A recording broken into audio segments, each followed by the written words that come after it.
नमस्कार, देश प्रदेश में आपका स्वागत है। मैं हूं दिल्ली से सौरभ शुक्ला और मुंबई से मेरे सहयोगी पूजा भारद्वाज भी हमारे साथ जुड़ रहे हैं। शुरुआत करते हैं ईडी की छापेमारी से। इन्फोर्समेंट डायरेक्टोरेट ने राहुल गांधी और सोनिया गांधी से पूछताछ के बाद आज नेशनल हेराल्ड से जुड़े कई ठिकानों पर छापेमारी की।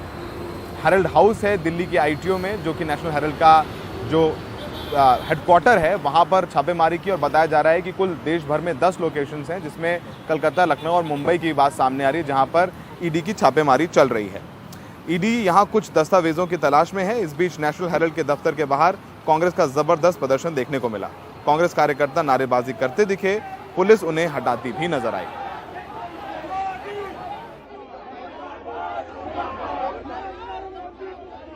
देखिए, लगातार ये सरकार ईडी का दुरुपयोग कर रही है।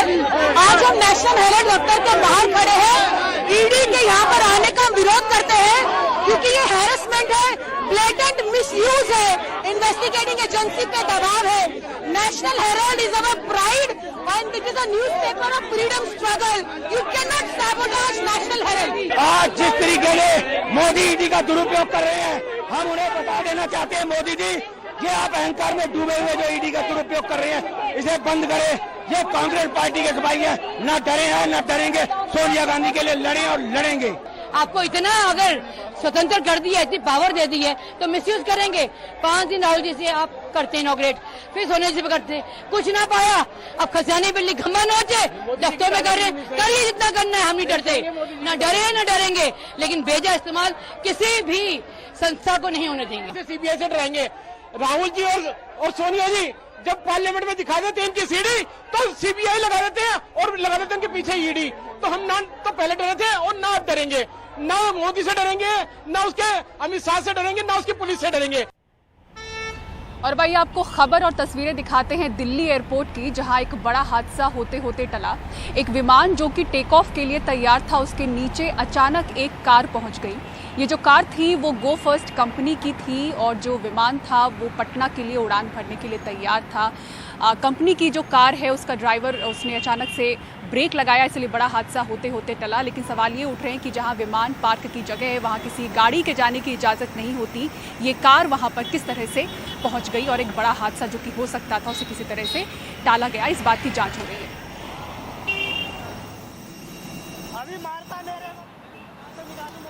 63 दिनों से लगभग 1000 से ज्यादा किलोमीटर पैदल चलकर एसएससी जीडी के अभ्यर्थी अपनी युक्ति को लेकर के नागपुर से दिल्ली पैदल आ रहे थे, लेकिन उन्हें बीच में ही पलवल के पास हरियाणा पुलिस ने हिरासत में ले लिया। उन्हें अलग अलग जिलों में भेज दिया गया है ताकि वो एक साथ दिल्ली ना आ पाएं। देखिए पूरी रिपोर्ट और इससे समझ में आएगा कि सरकार का रुख नौजवानों के प्रति क्या है। ये सबूत है कि 28 साल के सत्यजीत के पांव में भले ही छाले पड़ गए हों, लेकिन हौसला पस्त नहीं हुआ। एसएससी जीडी 2018 के अभ्यर्थी सत्यजीत किसी तरह पुलिस से बचते बचाते लगभग 63 दिन 1000 किलोमीटर से ज्यादा पैदल चलकर नागपुर से दिल्ली पहुंचे। लेकिन इनके सैकड़ों साथियों को जो पैदल दिल्ली पहुंचने की कोशिश कर रहे थे, उन्हें हरियाणा पुलिस ने पलवल में हिरासत में लिया और सरकारी बसों में बैठाकर इन्हें अलग अलग जिलों में छोड़ दिया ताकि ये दिल्ली ना पहुंच पाए। नागपुर से सर 1 जून से पैदल यात्रा अभी तक जारी है सर। आज 63 डेज हम चल के आ रहे हैं और आते आते बहुत जगह पे रुकावट मिला सर, जैसे कि आगरा में, सागर जिला में, जहाँ मध्य प्रदेश की सागर जिला उधर में, और अभी तो ये पलवल में इतना हमको टॉर्चर किया सर। पुलिस वालों ने आके सबको उठा के अलग अलग जगह पे छोड़ दिया।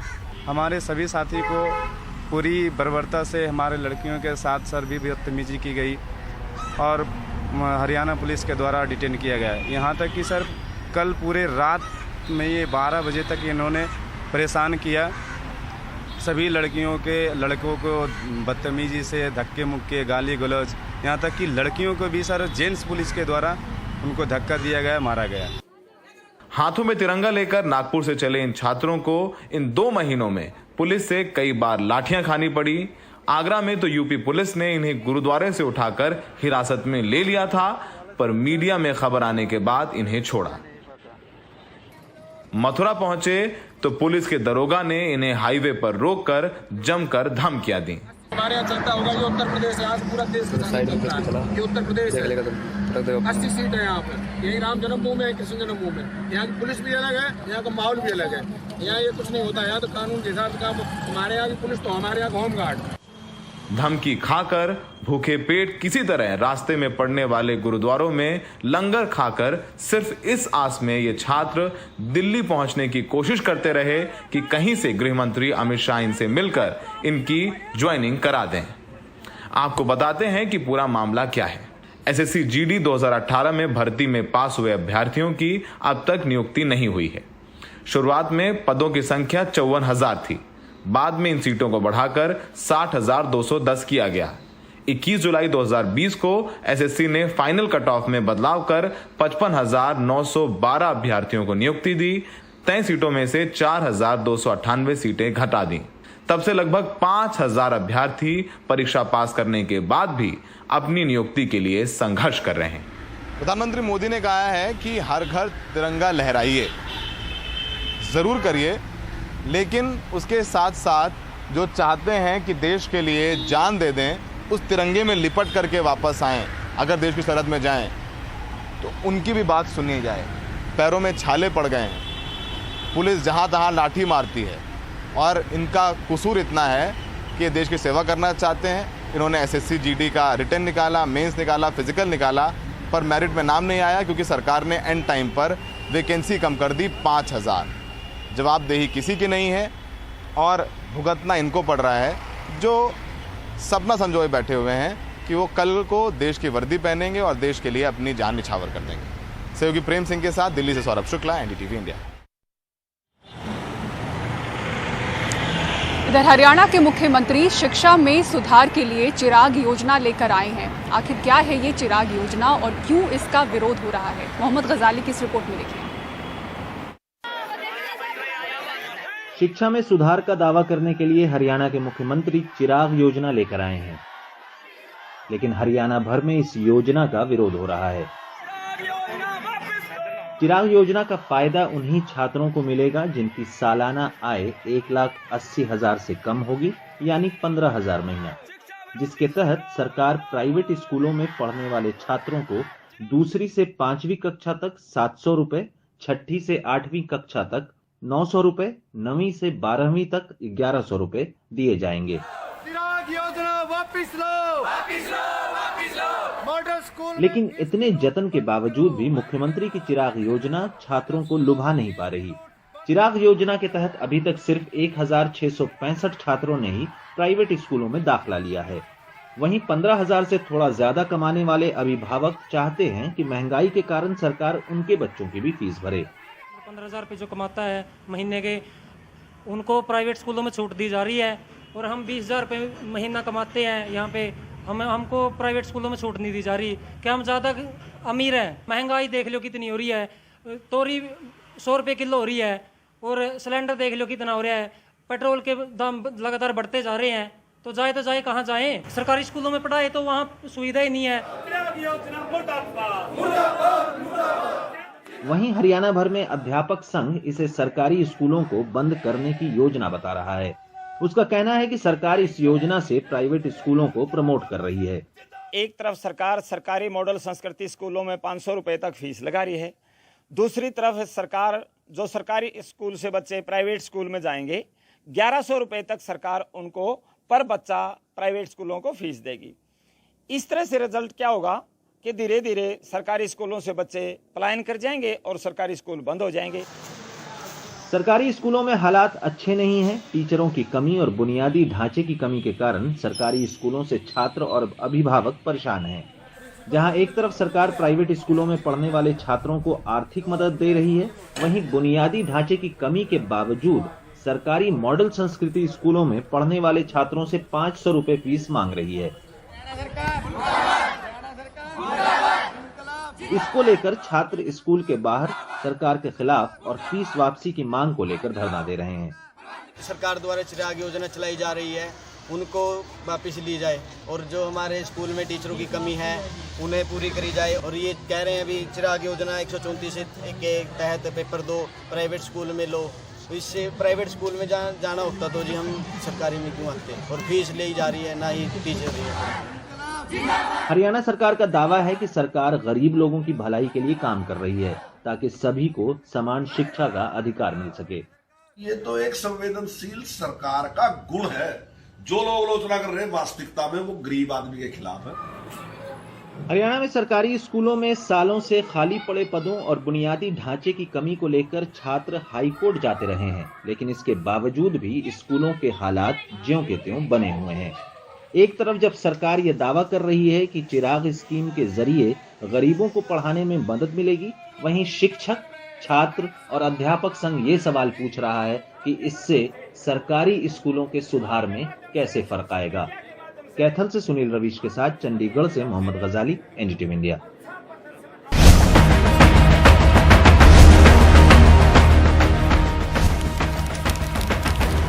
देश प्रदेश में एक बार फिर से आपका स्वागत है। वही बात करते हैं ब्लैक फायरिंग पिस्टल की, जिसकी कई खेप जो है वो एयरपोर्ट से बरामद हो चुकी हैं। 2016 से ही आपको बता दें कि इसकी खरीद बिक्री पर पाबंदी है। तो ब्लैक फायरिंग पिस्टल आखिर है क्या और इसका क्या प्रयोग है, इस खास रिपोर्ट में आपको दिखाते हैं। किसी आम पिस्टल की तरह ये पिस्टल भी हैं। फायरिंग करने पर वैसी ही आवाज आती है। किसी डमी हथियार में लगाकर इसका प्रयोग कर सकते हैं, लेकिन ये असली पिस्टल नहीं है। ये है ब्लैंक फायरिंग पिस्टल। जानिए इस पिस्टल के बारे में ललित से, जो 2016 से पहले इसे बेचते थे। ब्लैंक फायरिंग पिस्टल बेसिकली एक डमी पिस्टल कह सकते हैं। ये सिर्फ साउंड जनरेट करती है और इसका ज़्यादातर यूज़ सिर्फ फिल्म में होता है। और जो रियल वेपन है वो तो आप जानते हैं हार्मफुल होता है, उसके लिए लाइसेंस है, लेकिन अब गवर्नमेंट ने इसके लिए भी लाइसेंस अप्लाई कर दिया है, क्योंकि ये दोनों दिखती एक जैसी हैं। इस वजह से लोगों को शायद फ़र्क नहीं पता लगता कि ओरिजिनल क्या है और मतलब फायर आर्म क्या है और ब्लैंक पिस्टल क्या है। पर ब्लैंक पिस्टल का सिर्फ एक ही यूज़ है, फिल्म इंडस्ट्री, जो फर्स्ट प्रेफरेंस है। फिल्म इंडस्ट्री में ही ये गन चलती हैं। इसके अलावा अगर कोई इसको पर्सनली यूज़ करेगा तो शायद फील्ड में, खेतों में इस्तेमाल जानवरों को भगाने के लिए, जहाँ पे जानवर वगैरह ज़्यादा आते हैं, सिर्फ साउंड करने के लिए। दरअसल ब्लैंक पिस्टल का मामला तब चर्चा में आया जब 10 जुलाई को कस्टम विभाग ने ऐसी ही 45 पिस्टल के साथ दिल्ली के IGI एयरपोर्ट पर जगजीत और उसकी पत्नी जसविंदर कौर को पकड़ा। जगजीत ने बताया कि ये पिस्टल वियतनाम एयरपोर्ट पर उसके भाई मंजीत ने दी हैं। वो ये पिस्टल फ्रांस से लाया था। ऐसी 25 पिस्टल वो पहले भी फ्रांस से दिल्ली ला चुका है। इसी बीच फॉरेन पोस्ट ऑफिस और एयर कार्गो से भी ऐसी ही करीब 80 पिस्टल बरामद हुई। इसके बाद दिल्ली पुलिस की स्पेशल सेल ने मंजीत को गिरफ्तार कर लिया। आरोपी ने बताया कि वो पिछले कई सालों से पिस्टल लाकर यूपी में सप्लाई कर रहा है। इन्हें बेचने वाले ललित बताते हैं कि ये पिस्टल इटली, टर्की और यूरोपीय देशों में हर जगह मिलती है, लेकिन 2016 से इसे बेचने और खरीदने के लिए भारत में लाइसेंस जरूरी हो गया है। 2016 से ये पिस्टल बेचने या खरीदने का लाइसेंस सरकार ने किसी को नहीं दिया है। भारत सरकार ने इनको बैन क्यों किया था? 2016 के पहले तो पाबंदी नहीं थी इस पर, 2016 के बाद लाइसेंस जरूरी क्यों कर दिया? मैं इसका कारण ये मानता हूँ क्योंकि ये दिखने में और चलने में बिल्कुल एक जैसी लगती है। साउंड इनका ऑलमोस्ट कह सकते हैं सेम है। तो लोग इसका शायद मिसयूज कर रहे थे, कुछ फायर करके लोगों को लूटपाट या ऐसा कुछ घटनाएं हुई होंगी, तो शायद इस वजह से गवर्नमेंट ने इसको आर्म लाइसेंस में डाल दिया, ताकि लोगों गवर्नमेंट को पता रहे किसके पास है किसके पास नहीं है। इसी बीच गैर कानूनी तरीके से लोग विदेश से ये पिस्टल ला रहे हैं और 45,000 से 1.5 लाख रुपए में एक पिस्टल बेचते हैं। दुकानदार कहते हैं कि इनके लाइसेंस देना शुरू किया जाए, जिससे इनकी तस्करी पर रोक लगे। ललित ने इसे लेकर प्रधानमंत्री को भी पत्र लिखा है। नई दिल्ली से मुकेश सिंह सेंगर, एनडीटीवी इंडिया। बनारस हिंदू विश्वविद्यालय स्थित केंद्रीय विद्यालय के 9वीं कक्षा के छात्र की आत्महत्या का जो मामला है वो तूल पकड़ता जा रहा है। परिवार प्रदर्शन कर रहा है, साथ में छात्र भी जुड़ गए हैं। 9वीं में पढ़ने वाले छात्र ने फ़ोन लेकर के स्कूल गया था। इसके बाद उसे स्कूल में 7 दिन आने के लिए मना कर दिया गया था। इस बात से वो छात्र काफ़ी डरा हुआ था। देखिए हमारे सहयोगी अजय सिंह की रिपोर्ट। पीएचयू स्थित केंद्रीय विद्यालय के गेट पर धरने पर बैठे ये छात्र अपने साथी के लिए इंसाफ मांग रहे हैं। उसने पिछले दिनों आत्महत्या कर ली थी। हालांकि पुलिस के समझाने के बाद बच्चे धरने से उठ गए। ये पूरा मामला 28 तारीख का है। कक्षा 9 का 14 साल का मयंक उस दिन अपने साथ मोबाइल लेकर स्कूल आ गया था। उसे डांट पड़ी। उसके माता पिता को बुलाकर स्कूल ने चेतावनी दी और उसे 7 दिन के लिए सस्पेंड कर दिया। मैं डिपार्टमेंट में अपनी ड्यूटी कर रहा था तो अचानक वहाँ से मैडम का फ़ोन आया कि आप कहाँ हैं, आप संतोष मैम के पापा हैं। हम कहे हाँ, तो ज़रूर आके आप इसे मिलिए। हम कहे ज़रूर आपके मिलते हैं। जब हमने मिलने गए तो कह रहे कि यही सिखाया हो कि बच्चों का मतलब स्कूल में मैडम का वीडियो बनाए। और उसके बाद हम कहे ऐसा तो हमारा बेटा नहीं कर सकता है। और कह कि हम कैसे मान लें। तो हम कहे ठीक है मैम, एक बारी हमको माफ़ कर दीजिए, हमारे बेटा को माफ़ कर दीजिए, गलती कर दिया है, माफ़ कर दीजिए। कहना नहीं, निकलो यहाँ से, जाओ अपनी पत्नी को भेजना। फिर दूसरे दिन पत्नी को भेजे तो उनको, हमारी पत्नी को भी जलील करके वो महिला भेजी। हालांकि पुलिस कह रही है कि वह टेस्ट को और पीटीएम को लेकर भी परेशान था। सभी बिंदुओं पर स्कूल और पुलिस की तरफ से जांच की जा रही है। घटना बड़ी दुर्भाग्यपूर्ण है और हम पूरे विद्यालय प्रशासन बहुत दुखी हैं और बहुत अचंभित हैं। घटना का मूल कारण क्या है, इंक्वायरी के बाद ही पता चल पाएगा। लेकिन मेरे तरफ से, एक प्रिंसिपल की तरफ से, अगर कोई भी हमारे साइड से कोई होगा तो मैं उसको जो है ज़रूर नियम के अनुसार सख्त कार्रवाई की जाएगी। उसमें कोई नहीं है, हम जस्टिस इंश्योर करेंगे। और जो भी घटना के पीछे पुलिस इन्वेस्टिगेशन कर रही है। विद्यालय के ऊपर कुछ लोगों को कहना था, पारिवारिक जन का, कि 28 तारीख को बच्चा मोबाइल लेकर के विद्यालय गया था। वहाँ 2 बच्चे झगड़ रहे थे, उनका वीडियो बना रहा था। विद्यालय में मोबाइल ले जाना प्रतिबंधित है। तो टीचर्स ने बुला करके हिदायत किया था कि इस तरह की कोई हरकत करेगा तो इस पर अनुशासनात्मक कार्रवाई की जाएगी। और दूसरा जो है, इसका होमवर्क भी जो है के कारण से भी परेशान होता था। अभी पारिवारिक जन से बात की गई और रिजल्ट भी आने वाला था, पेरेंट्स मीटिंग होनी थी, तो उससे भी परेशान था। इस दुखद घटना में मयंक अपने पीछे कई सवाल छोड़ गया है। एक सवाल ये भी है कि आखिर ऐसा कौन सा दबाव और कौन सा माहौल है जिसमें उसने इस तरह का कदम उठाया। पुलिस और स्कूल प्रशासन को इन सवालों के भी जवाब ढूंढने चाहिए। वाराणसी से पुरुषोत्तम के साथ अजय सिंह, एनडीटीवी इंडिया। भारत ने राष्ट्रमंडल खेलों में एक और गोल्ड जीता है। 52 साल के इतिहास में पहली बार महिला लॉन बॉल टीम ने ये गोल्ड मेडल जीता है। आपको बताएं कि बर्मिंघम में राष्ट्रमंडल खेल चल रहे हैं। इस टीम में रूपा रानी तिर्की, लवली चौबे, पिंकी, नैना मोनी शैकिया शामिल हैं। फाइनल में भारत ने दक्षिण अफ्रीका को हराया है। भारत का ये बर्मिंघम में 4था गोल्ड है।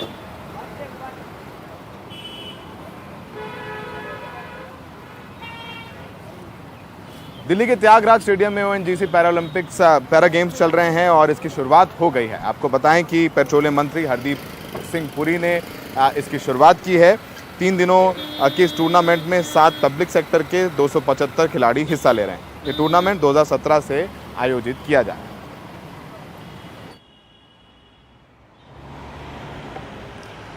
और युद्ध का दर्द झेल रहे देश यूक्रेन की हालत से आप सभी वाकिफ हैं। ऐसे में प्रियंका चोपड़ा, जो कि लगातार हर मुद्दे पर अपनी आवाज़ उठाती रही हैं, वो पोलैंड पहुंची और वहां पर जो यूक्रेन के रिफ्यूजी रह रहे हैं उनसे उन्होंने मुलाकात की। तस्वीरें जो इस वक्त आपको हम दिखा रहे हैं, वहाँ देख सकते हैं कि यूनिसेफ से जुड़ी प्रियंका ने किस तरह से पोलैंड पहुँचकर रिफ्यूजी कैंप में रह रहे जो बच्चे हैं उनसे उन्होंने मुलाकात की।